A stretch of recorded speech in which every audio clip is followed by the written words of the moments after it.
Welcome back to my channel. If you are new viewer please subscribe my channel for more videos. आज हम बात कर रहे हैं ऑर्डर 2 की सिविल प्रोसीजर कोड के, जो कि बात करता है फ्रेम ऑफ सूट। बात की विवेचना कैसे की जाएगी, बात को तैयार कैसे किया जाएगा। तो इस ऑर्डर में बताया गया है, इसमें कुछ रूल्स दिए हुए हैं जिसमें बताया गया है कि जो बात की विवेचना है, फ्रेम कैसे किया जाएगा, एक सूट को एक सुंदरता उसको कैसे दी जाएगी। तो इसका रूल 1 कहता है फ्रेम ऑफ सूट, बात की विरचना। हर बात की विरचना यथासाध्य जहां तक हो सके ऐसे की जाएगी कि विवादग्रस्त विषयों पर अंतिम निश्चय करने के लिए आधार प्राप्त हो। इट मीन्स कि जो बात आप कह रहे हैं कोर्ट से, जिसके लिए आप रिलीफ मांग रहे हैं, तो फैक्ट्स को इस तरीके से रखा जाए कि कोर्ट को समझ में आए कि किस रीजन से रिलीफ चाहिए। तो और उसके संपर्क अतिरिक्त मुकदमे का भी निवारण हो जाए, और इससे क्या है कि जो केस हो रहा है उससे कोई और इश्यू ना पैदा हो, तो उसका भी क्या है सॉल्यूशन हो जाए उस केस में, तो अतिरिक्त बात का वर्जन भी हो जाए। तो ये बताता है फ्रेम ऑफ सूट, बात की विवेचना, रूल 1। रूल 2 कहता है बात के अंतर्गत संपूर्ण दावा होगा। It means suit to include the whole claim. जो हम बात पत्र कोर्ट में दाखिल करते हैं उसके अंदर जो भी हम रिलीफ कोर्ट से चाहते हैं, वह आप पूरी तरह से जो रिलीफ चाहते हैं वह संपूर्ण जो उसका क्लेम है वो उसमें लिखा होना चाहिए कि आपको क्या क्लेम चाहिए, क्या रिलीफ चाहिए कोर्ट से, आप क्यों कोर्ट के पास आए हैं। तो इसमें लिखा हुआ है कि हर बात के अंतर्गत वह पूरा दावा होगा जिसे उस बात हेतु के विषय में करने का वादी हकदार है। यानी कि जो प्लेंटिफ है वो हकदार है उस केस को करने के लिए, उस जो प्रॉपर्टी से रिलेटेड है या कोई मनी से रिलेटेड जो सूट दाखिल कर रहा है, केस दाखिल कर रहा है, तो उसके पास एक रीजनेबल ग्राउंड्स है उस केस को दाखिल करने के। तो वह संपूर्ण दावा उसमें रिलीफ लिखेगा। किंतु वादी बात को किसी न्यायालय की अधिकारिता के भीतर लाने की दृष्टि से अपने दावे के किसी भाग का त्याग कर सकेगा। इट मीन्स कि कोई जैसे कि टाइम पीरियड होता है हर केस को कोर्ट में दाखिल करने का, जैसे कि किसी को आपने कोई ऋण दिया है तो उस डेप्थ को देने का क्या टाइम पीरियड 3 साल का है, तो 3 साल से ज़्यादा हो चुके हैं, तो आपको केस कोर्ट में दाखिल करना है, तो आपको 1 साल का जो है, जो उससे आप चाहे वह कोई डेप्ट दिया हुआ है, चाहे आपने कोई किराएदार है उस किराएदार पे केस किया हुआ है, और वह क्या है आपने 3 साल के बाद कोर्ट में केस दाखिल करना है, तो क्या है आपको 1 साल का उसका रेंट छोड़ना होगा, तभी वह केस क्या है उस टाइम लिमिट में आएगा और केस दाखिल हो पाएगा। तो इस तरीके से कोई भाग को त्यागा जा सकता है न्यायालय की अधिकारिता के जुरिडिक्शन के अंदर लाने के लिए, या कोई जुरिडिक्शन कोर्ट का कम है तो उस कोर्ट में अगर केस दाखिल करना है तो उसके अनुसार क्या है उस केस में उस जो केस की वैल्यू है उस वैल्यू के अनुसार क्या है काम किया जाएगा। नेक्स्ट आता है कि इसका सबसेक्शन 2 कहता है कि रूल 2 का कि दावे के भाग का त्याग। जहां वादी अपने दावे के किसी भाग के बारे में बात लाने का लोभ करता है या उसे साथ से त्याग देता है, वहां उसके पश्चात इस प्रकार लोभ किए गए या त्याग किए गए भाग के बारे में जो है बात नहीं लाया जाएगा। यानी कि जो चीज़ आपने छोड़ दी है उसके लिए आप अलग से बात नहीं लाएंगे कि मैंने 1 साल का तो रेंट छोड़ता, तो उसके लिए आप क्या है कि एक नया सूट ला लेते हैं। नहीं, जो आपने भाग त्यागा है उसको छोड़ दिया है, उसको लेने से छोड़ दिया है न्यायालय की अधिकारिता में लाने के लिए, तो उस केस में उस भाग को द्वारा उसके लिए बात नहीं लाया जाएगा और द्वारा उसको ऐड नहीं किया जा सकता। नेक्स्ट आते हैं कि सब रूल 3 कहता है ऑर्डर रूल 2 का कि कई अनुतोषों में से एक के लिए बात लाने का लोभ, कि आपके पास रिलीफ कई मांगने हैं आपने कोर्ट से, लेकिन आपने एक रिलीफ को छोड़ दिया। एक ही बात हेतु के बारे में एक से अधिक अनुतोष पाने का हकदार व्यक्ति ऐसे सभी अनुतोषों या उनमें से किसी के लिए बात ला सकेगा, किंतु यदि वह ऐसे सभी अनुतोषों के लिए बात लाने का लोभ न्यायालय की इजाजत के बिना करता है तो उसके पश्चात वह इस प्रकार लोप किए गए किसी भी अनुतोष के लिए बाद नहीं लाएगा। यानी कि जो रिलीफ है उसने कुछ रिलीफ छोड़ दिए हैं, तो उस केस में वह क्या है, न्यायालय की इजाज़त के बिना उसने छोड़े हैं तो वह उसके लिए अलग से बाद नहीं ला सकता।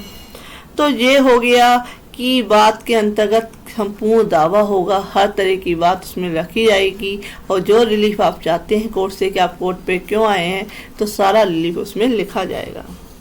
इसमें स्पष्टीकरण दिया हुआ है कि इस नियम के प्रयोजन के लिए कोई बाध्यता या उसके पालन के लिए संपार्श्विक प्रतिभूति या उसकी बाध्यता के अधीन उद्भूत उत्तरोत्तर दावों के बारे में यह नहीं समझा जाएगा कि वे क्रमशः एक ही वाद हेतु घटित करते हैं। इसमें एग्जाम्पल दिया हुआ है कि का एक घर खा को 1200 रुपये वार्षिक भट्टे के पट्टे पर देता है।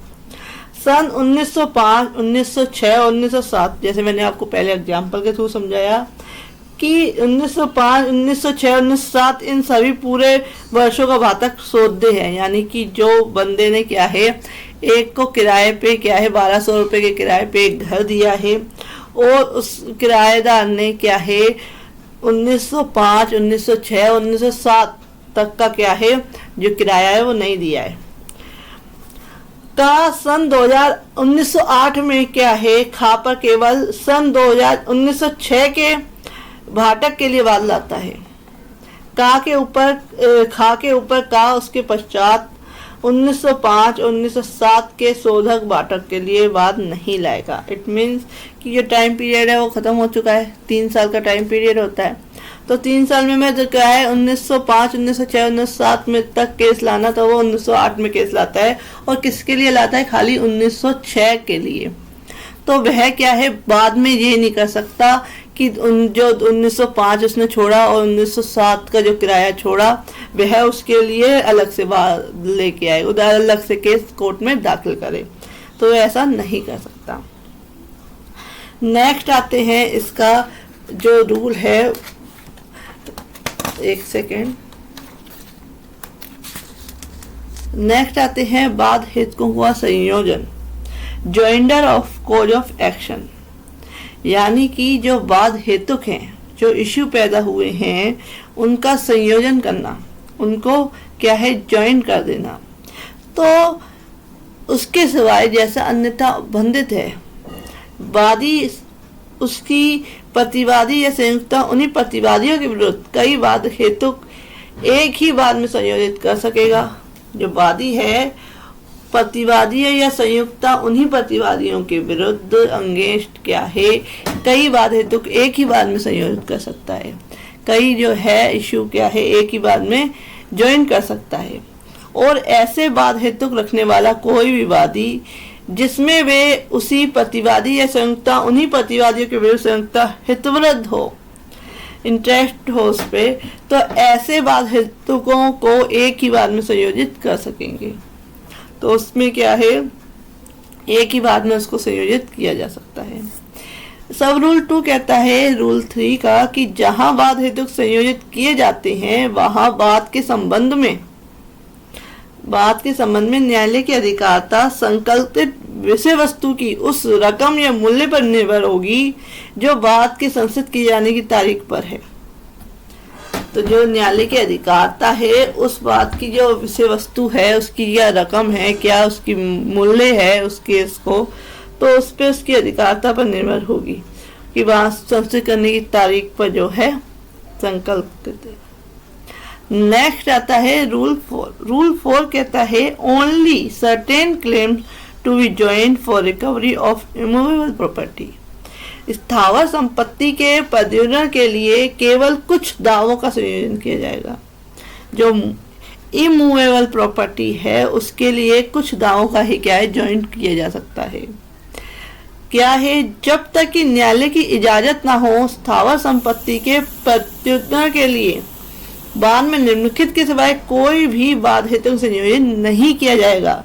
जो ये कुछ जिन्होंने लिखे हुए हैं उसके अलावा किसी भी तरीके के है ज्वाइन नहीं किया जाएगा वाद हेतु, यानी कि जो कॉज ऑफ एक्शन है उसे इंक्लूड नहीं किया जाएगा। क्या क्या है, उस दावा का संपत्ति या उसके किसी भाग के अंतकालीन लाभों या तक के बकाया के लिए दावे।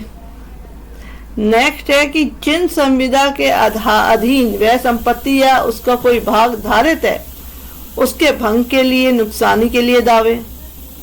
सी जो कहता है कि वे दावे जिसमें चाहा गया अनुतोष उसी बात हेतु पर आधारित है।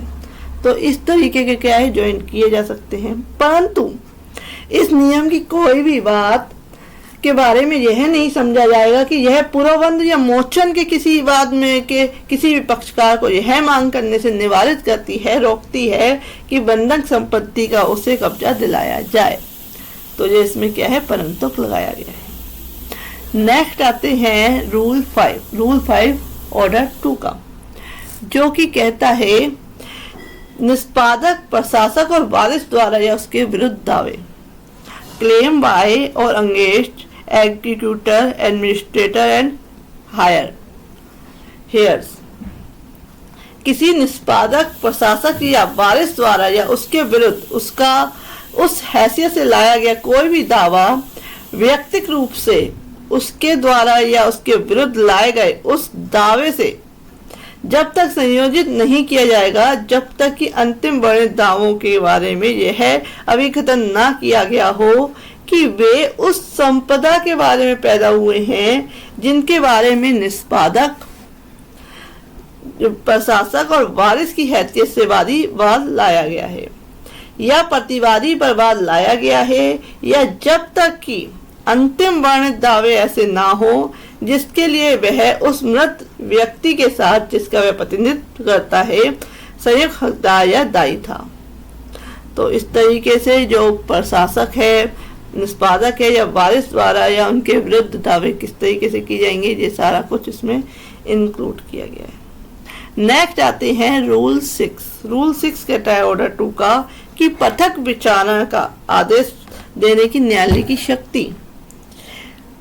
Power of court to order separate trial.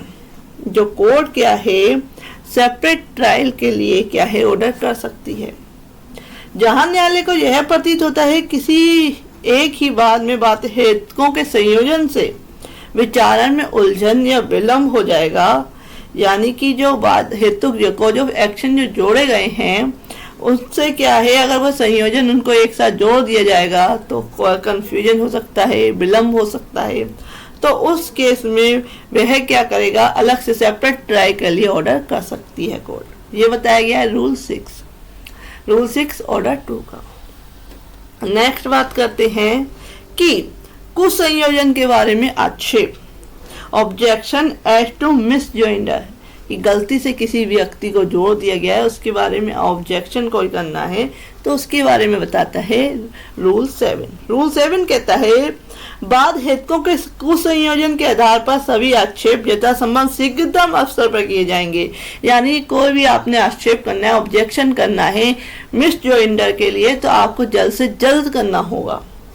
और ऐसे सभी मामलों में जिसमें विवादक स्थिर किए जाते हैं ऐसे स्थिरीकरण के समय या उससे पहले किए जाएंगे।